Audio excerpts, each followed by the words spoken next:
Finally અહીંયા બધું છે, અહીંયા મળે.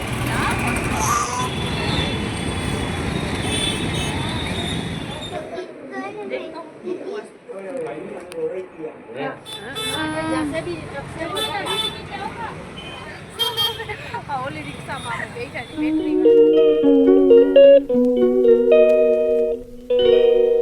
હેલો ગાઈસ, તો કેમ છો તમે બધાય? મજામાં ને? સ્વાગત છે તમારા બધાયનું એક નવા બ્લોગમાં. આજે બ્લોગની સ્ટાર્ટિંગ થાય છે 12 થી, કેમ કે અમે જાય છીએ બજારમાં, થોડું કામ છે તો આપણે જાય છીએ દરબારગઢ. પછી આવશું. પહેલે જાય છે પંચેસર ટાવરે જાય છે, કેમ કે અમારા ભેજુભાઈએ કંઈકમાં ભાગ લીધું છે તો એની માટે કોસ્ટ્યુમ જોવા જાય છે. તો હાલો તમે ભેગા બન્યા રહ્યો અમારે, ને એ બ્લોગ કન્ટિન્યુ આપણે રાખી ત્યાંથી. તમે બ્લોગમાં હારે બન્યા રહ્યો, અને ચેનલ ઉપર નવા હો તો ચેનલને સબસ્ક્રાઈબ કરી દેજો, વિડીયોને લાઈક કરી દેજો, અને ફેમિલીને ફ્રેન્ડ સાથે શેર કરી દેજો. તો બન્યા રહેજો બ્લોગમાં. ચાલો કન્ટિન્યુ આપણે.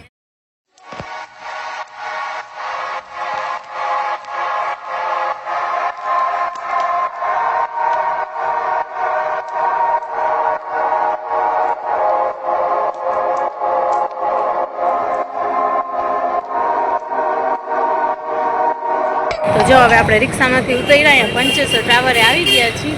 હવે જોઈ લાઈનમાં બધી દુકાનો છે, ગમે એક દુકાનમાં પહેલે જાય, જોઈ શું છે ને શું નહીં. આમાં જશું તો અહીંયા જો દુકાનમાં આપણે આવ્યા ને, તો એ પહેલે છે ને ટોપી કાઢીને દેખાડી, પેન્ટ દેખાડી કાઢીને, અને પછી કે શર્ટ હવે છે ને બીજી દુકાનેથી મંગાવી છે, એટલે અમારું પણ કે બીજી દુકાને પડ્યું છે. એમ કરીને ખાલી ટાઈમ વેસ્ટ આપણો કરી નાખ્યો. અને આ પેન્ટ તો થઈ ગઈ હતી ને શર્ટ પછી હજી મંગાવે છે, શર્ટની જ વાટ જોઈ. અહીંયા વાટ જોઈ છે, થોડાક કંઈક કપડાં અધૂરા છે, 2 તો કાઢ્યા, આવી જાય એટલે લઈને પછી નીકળી આપણે ફટાફટ.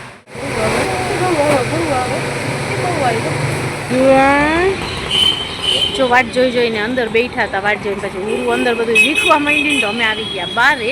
હવે બારે વાટ જોઈ છે, કેમ કે કોસ્ટ્યુમમાં છે ને શર્ટ એનું એક બાકી છે, તો એ બીજી દુકાને લેવા ગયા છે એવું. અને ઉરું આ બધું જોવે છે, વાહનને નીકળે છે ને એને ખાલી જો આપણું એને 1 કલાકનું ટાઈમ એ લોકોએ વેસ્ટ કરી નાખ્યું. ના આપણને જવા દઈએ કે આવે છે ને આવ્યો ને શર્ટ તો એવડા મોટા શર્ટ લઈ આવ્યા બીજા. અમારા છોકરાને સૌ ફકીર જેવો બનાવી દીધો હતો. પાછા કે આટલો જ છે કે 30 નંબરનું જ છે. અમને ખબર ના હોય અમારા છોકરાને અમે કેટલા કપડાં પહેરાવતા હોય. એ ઉંગલી ને મમ્મી. હાલો હવે બીજી દુકાનમાં. જો હવે આપણે આવ્યા બીજી દુકાનમાં. આ જો આ મગર બેઠી છે. હાલો અંદર જાય હવે, લગભગ છે તો ખરી. અને મેં એને કીધું કે પેલે તું જા અંદર, હોય તો મને બોલ. ફાઇનલી અહીંયા બધું છે, અહીંયા મળે છે. કોસ્ટ્યુમ લેવાના ચક્કરમાં ખાલી 2 દુકાનો ફર્યા, એમાં અમારી જો ઓલમોસ્ટ હવે રાત ખાવા આવી. અને હવે અમે બેસી ગયા છીએ અને હવે જાય છે દરબારગઢ. ઓલી રિક્ષામાં અમે બેઠા છીએ બેટરી વાળીમાં. ઘરવાર મને કે એમાં જ બેસવું છે, કે મારે એમાં જ બેસવું છે. તમે કીધું હાલો એમાં બેસી, બીજું શું. જા ભેજુ એ મજા લીએ છે એમાં બેસીને, એને બેસવું કે મમ્મી આ રિક્ષામાં બેસવું છે.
જો આપણે કયું ના સાહેબ બહુ વહેલા નીકળ્યા છીએ, પણ તોય મોડું થઈ ગયું છે. ને હવે આપણે પહોંચ્યા છીએ છેટ અત્યારે દરબારગઢ રાતે પહોંચ્યા છીએ.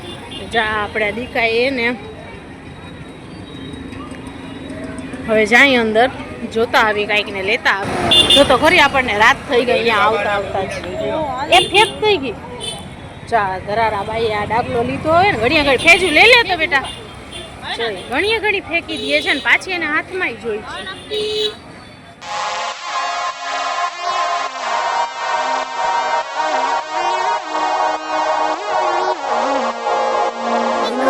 मुझे तो आ गया नहीं अच्छे इसमें मोटा होएगा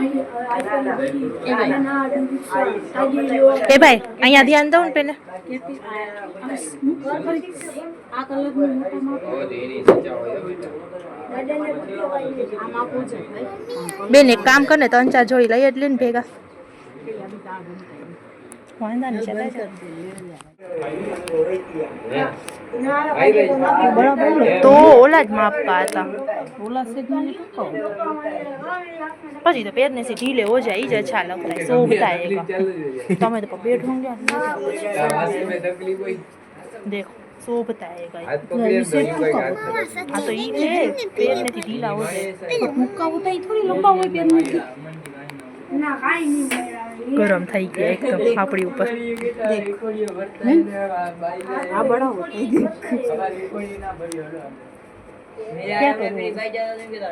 તોલા ले ले मोटा मोटा ले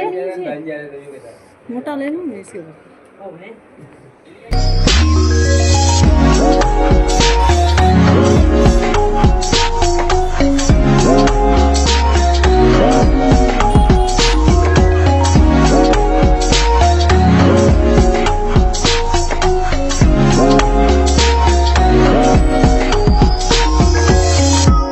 હાલો લઈ લીધું ને હવે જાય આપણે ઘર કોર આપણી રાત પડી ગઈ બોલો કાંઈ કર્યું નહીં કાંઈ લીધું નહીં હજી તો અમે અંદર બર્ધન ચોકમાં તો ગયા નથી ખાલી અહીંયા આગળ જ ચંપલની દુકાન હતી ત્યાં જ મારે સેન્ડલ લેવા હતા ઓમ તો કાંઈ ઈરાદો નહોતો પણ તો એ સારા લઈ ગયા તો લઈ લીધા આપણે અને મૂળ તો છે ને તે ફેજુના સ્કૂલના બૂટ લેવા હતા તો એની માટે થઈને અમે અહીંયા આવ્યા વાં ગયા ને તો એ કે અમે 1-2 મહિના જ સ્કૂલની વસ્તુ રાખી છે સ્કૂલના બૂટ ને એ બધું તો હવે પછી અમે લઈ લીધા ને મને એક સેન્ડલ ગઈમાં તો લઈ લીધા હાલો હવે જાય ઘરે બર્ધન ચોકમાંથી આવીને હવે જીરી કામ જાય છે શાક માર્કેટ કો એટલે બહુ અંદર નહીં જાય શાકમાં બકાલું કાંઈ નથી લેવું પણ અહીંયા ગુડ લેવું હા અમને બકાલું લેતા આવડતું નથી ને પહેલેથી અમે લીધું નથી પહેલે મમ્મી લઈ આવતા ને હવે શાહરૂખ લઈ આવે છે એટલે બકાલું લેતા આવડે નહીં આપણને અને પણ આપણે તો અહીંયા જાય છીએ ગુડ લેવાનું છે ઘર લઈ અને બસ પછી ઘર ભેગા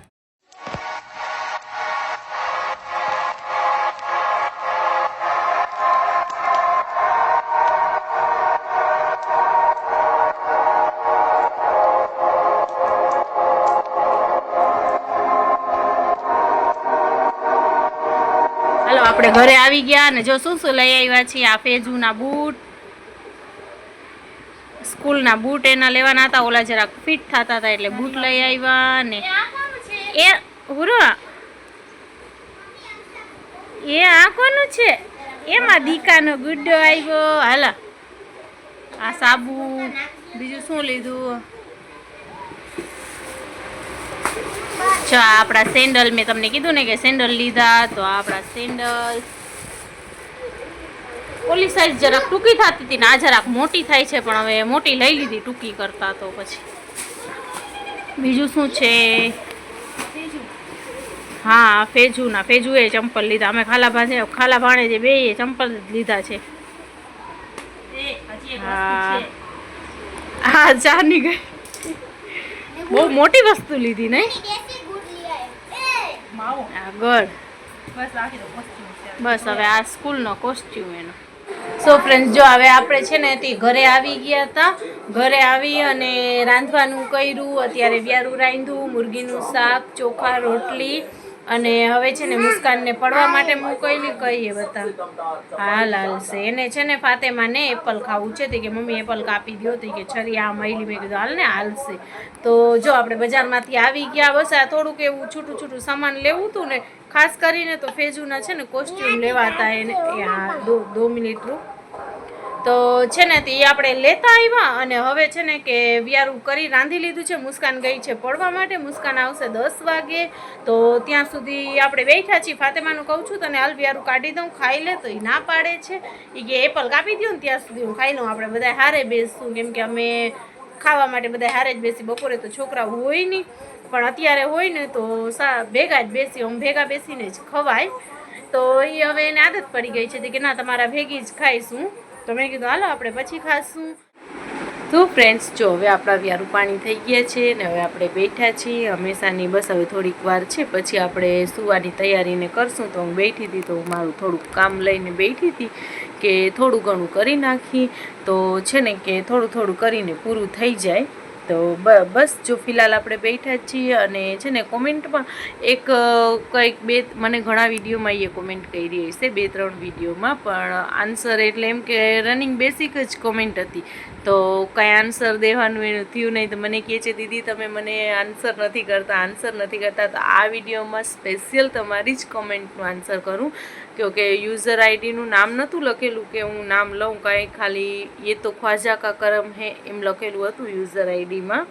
તો સોરી એની માટે કે તમારા કોમેન્ટનું મેં જવાબ ન આપ્યું, લેટ આપ્યું એની માટે. પણ આ વિડીયો તમારી માટે જ સ્પેશિયલ. અને કોમેન્ટ કરવાનું જ. તમે એમ લાગ્યું હતું ને કે હવે કોમેન્ટ નહીં કરવું, ના એવું નહીં કરવાનું, કોમેન્ટ કરવાનું. અને સ્પેશિયલ તમારા માટે જ આ વિડીયોમાં જવાબ આપું છું તમારા કોમેન્ટનું.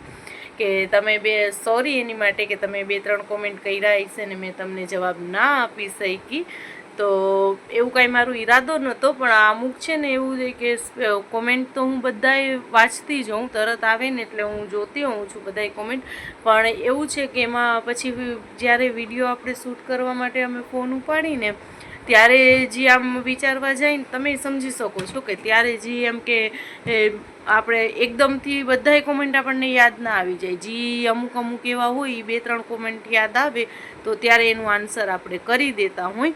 તો પછી છે ને કે અગર હું વિડીયો ચાલુ કરીને આમ વિચારવા બેસી જાઉં કે બીજું શું હતું તો પછી મારો વિડીયો પણ ઘણો લાંબો થઈ જાય. અને છે ને કે તમને જોવામાં કંટાળો આવે, તમે બોર થઈ જાય. એટલે જ્યારે હું ફોન ઉપાડું અને જ્યારે મને છે ને એવું કોઈ કોમેન્ટ ના કરવા તેમાં જ્યારે મને એવું કોઈ કોમેન્ટ યાદ આવે ને કે ના આ કોમેન્ટ હતું તો હું ત્યારે જ એ કોમેન્ટનો જવાબ પણ આપી દઉં છું. કેમ કે પછી મારાથી એ ભૂલાઈ જાય. આમ કોમેન્ટ હું બધાય ના વાંચું છું, પણ આ તો વિડીયો શૂટ કરતા ટાઈમ છે ને તે જરાક મગજમાંથી નીકળી જાય. એકયારે એટલા બધા તમે સમજી શકો છો કે જે આપણે 8-10 પોઈન્ટ નોટ કરીને રાખ્યા હોય તો એકયારે આપણને યાદ આવે જ નહીં. એમાંથી 4-5 આવે ને 4-5 ભૂલાઈ જાય. તો ચાલો બસ હવે આપણે આપણા વ્લોગનું કરીએ એન્ડ. અને મળીએ બીજા વ્લોગ સાથે, નવા વ્લોગ અને નવા દિવસે. તો ત્યાં સુધી બાય બાય, અલ્લાહ હાફિઝ. ચાલો પાછા કાલે મળશું આપણે બધાય. ત્યાં સુધી ટાટા, આવજો.